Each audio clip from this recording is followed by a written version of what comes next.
All right, friends, I'm back at it again with another demo video for you. This one's going to be focused more on colored pencil use. So if you have just a couple colored pencils at home, no big deal. We should be able to mix the colors that we need based on what we've got. So I'm going to pull out a yellow, a blue, I've got a red, green, and purple, and then we'll mix our tertiary colors from there. So I've got my primary, my secondary colored pencils set out and ready to go. Try to get that a little bit less blurry for you. All right, so for this one, I'm going to start out with my primary color at the top. So I think for some reason I'm feeling balloons today. So I'm going to do some balloons. So I'm going to start out with this yellow. Okay, we know that our other primary is going to be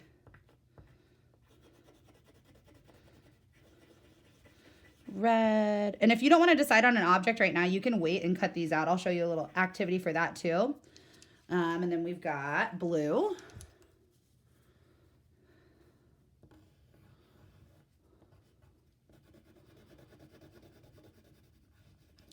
Okay, so remember red, yellow, and blue are our primary colors. When I go to place orange, I'm going to place it in between red and yellow because remember it takes primary colors to make secondary colors.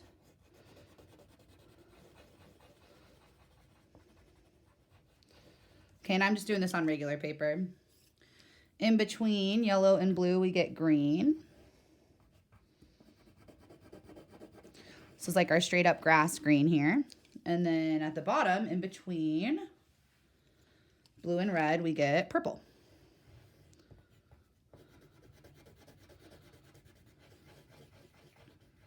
No judgment on coloring skills right now. Okay, so now we gotta go in and start mixing our tertiaries. So I'm gonna make these a smaller balloon. So a tertiary, remember, is when we mix a primary with a secondary. So I'm gonna go on, I'm gonna lightly put my yellow on, and then I'm gonna switch to my orange colored pencil. I kinda like to keep them in the same hand. It helps me out a little bit more.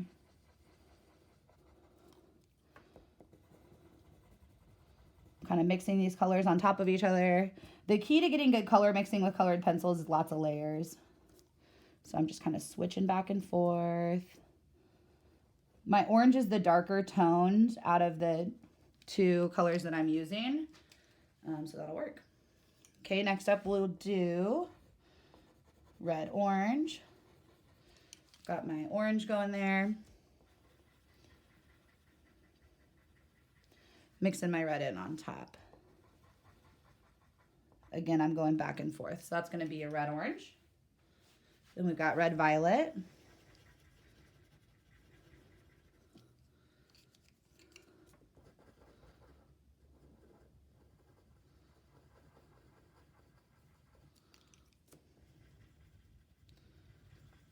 And I'm pushing down harder and harder as I go. That's going to help me to get this nice burnishing, which is where there's so much pigment on here. You can't really see the paper through it. It's almost shiny. Okay, next up we've got blue green or blue violet. It's gonna make us that nice midnight blue. Little balloons going. Okay, then we've got blue green. Layering that blue down first.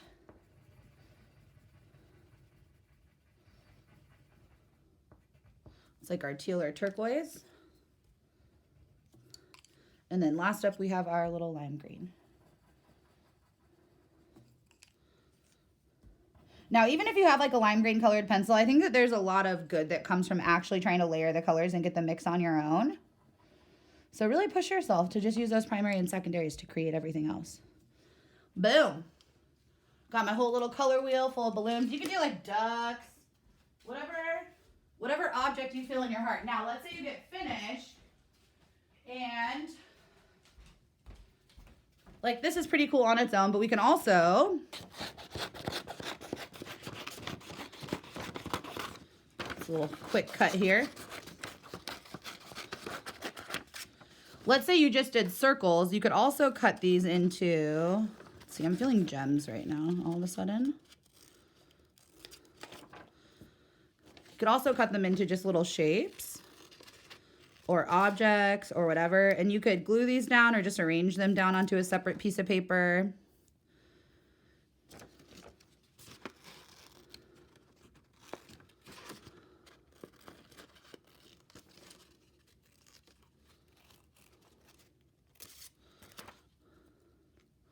Okay, so both of these are showing that you have that knowledge of your color wheel, the order that they go in.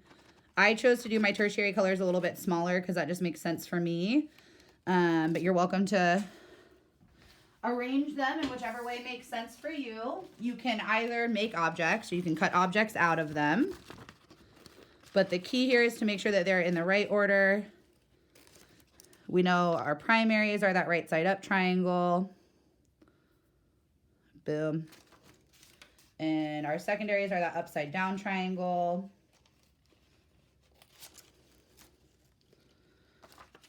And then our tertiaries are just kind of placed around it. So have so much fun cutting your shapes out if you want to, or drawing those different objects if you want to.